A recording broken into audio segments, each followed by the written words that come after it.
লেবাননের দক্ষিণাঞ্চলে কয়েকটি বিশেষ সামরিক অভিযান পরিচালনা করেছে ইসরায়েল।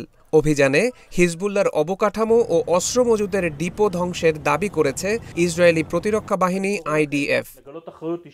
আন্তর্জাতিক একাধিক সংবাদ মাধ্যম এসব তথ্য নিশ্চিত করেছে। প্রতিবেদন বলছে, জাবাল ব্লাত অঞ্চলে হিজবুল্লাহর ঘাঁটি ও অস্ত্রাগার গুঁড়িয়ে দেওয়া হয়েছে। প্রতিবেদন আরও বলছে, ধ্বংস করা হয়েছে লাবুনেহ এলাকায় হিজবুল্লাহর বিস্ফোরক, রকেট লঞ্চার, মেশিনগান ও স্বয়ংক্রিয় অস্ত্রের ঘাঁটি।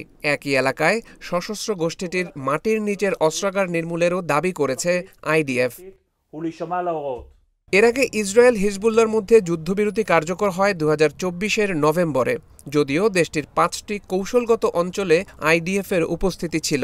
প্রায়ই বিমান হামলার ঘটনা ঘটলেও লেবাননে এবারের স্থল অভিযানকে বিরল বলে আখ্যা দিয়েছে টাইমস অফ ইসরায়েল।